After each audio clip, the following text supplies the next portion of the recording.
Going back to pass now is Falcon. Throws down to the right side. The coast pipe runs it down the sideline for a touchdown. Well, hello. Thank you so much for taking time out of your day to check out this video. And welcome to the Gridiron. And well, now that we have 2 rounds of the NFL draft in the books, one thing you can never ever say ever again about Dave Gettleman. I mean, you might hate his accent.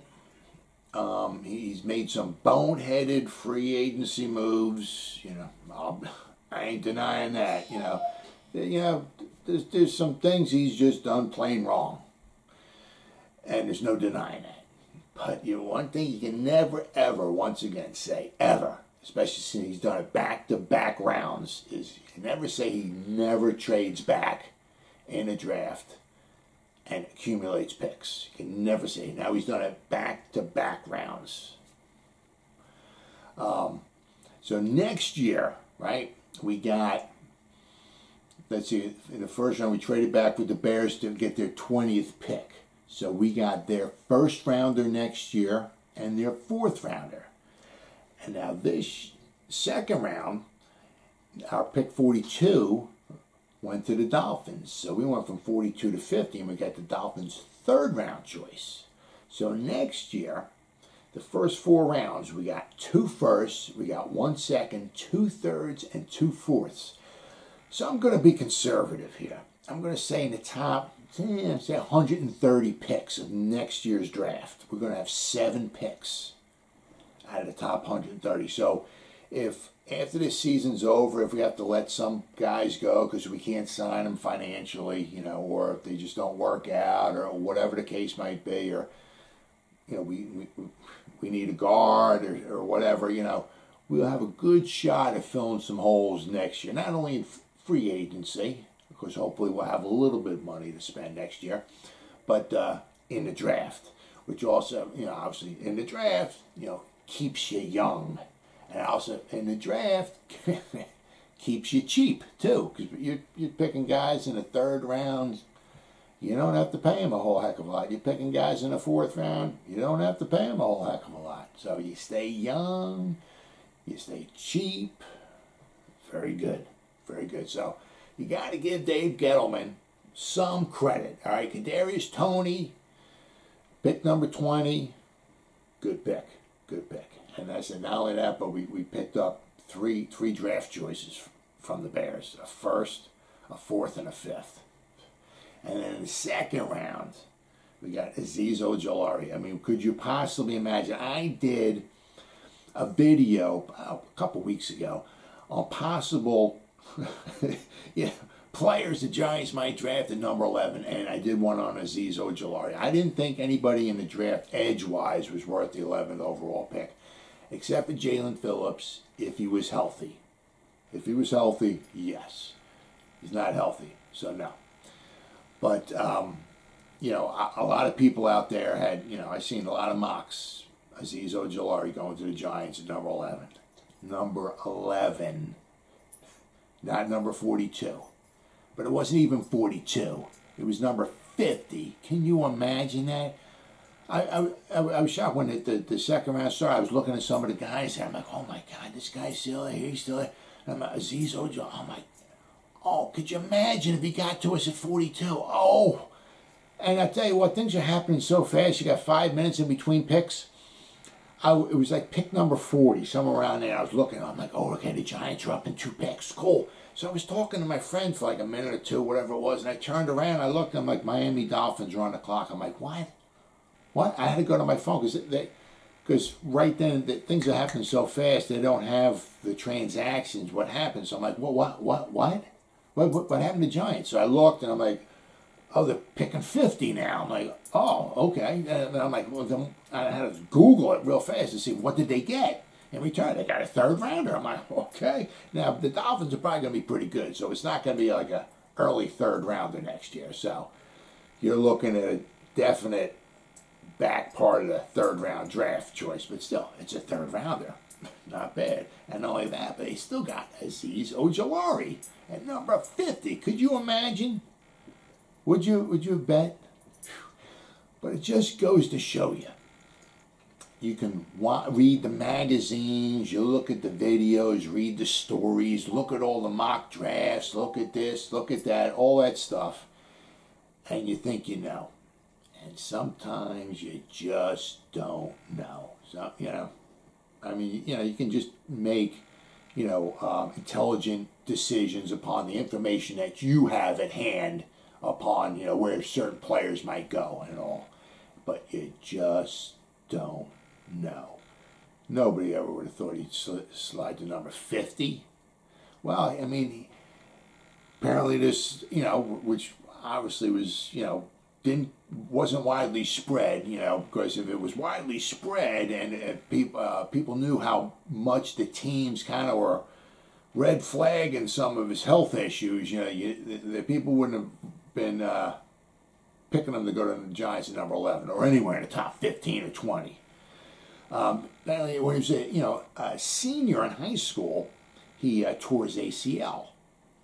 So he had, when he went to Georgia, he had a red shirt his freshman year to take care of his knee. Well, when he was a sophomore and a junior, he played all the games. Now you can see the tape, you can look at all the YouTube videos, and he looks fine. He even had a Dr. James Andrews send a letter about his health to all 32 teams. But in April, some of the, they were starting to do, there was combine medicals that they were doing in April, and some of the teams were kind of disagreeing with with Dr. Andrews with his letter. They were kind of red flagging some of his stuff. Apparently it was maybe knee and ankle. So that's what kind of pushed him back toward the draft. He was going to get drafted sooner or later. Somebody was going to pick him. It just, now it's going to come with a little bit of caution. Now, it's just something that you don't want to have, you spend a second-round pick on a guy, and by the end of the year, he needs another operation on his knee or this, and he might have to take the next year off, or he might come back. He may not be the same ball player.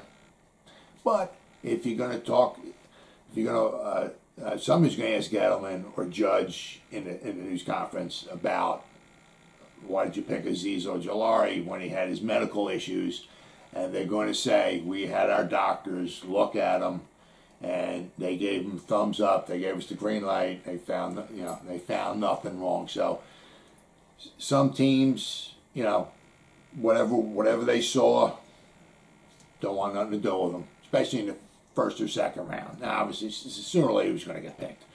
But whatever the Giants were looking for, they gave the green light. So, but if you hear Judge or Gettleman talk during a press conference, they're going to say, "Oh, our doctors seem to think that everything was okay, or it was worth taking them in the second round." So, it is what it is. We're going to have to see. Hopefully it works out for the Giants. Hopefully we're not looking for another edge rusher next year. But boy, it's good though right now, right? It's the second, isn't it? We had a top 5 edge rusher that we drafted. I mean, isn't it exciting? I mean, how many years have we talked? Giants need an edge rusher. Next year, Giants need an, I mean, it's like a broken record, huh?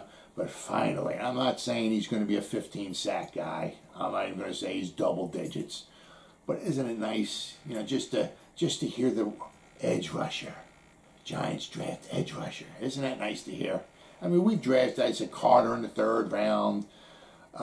Carter Coughlin was, it was 7th round last year.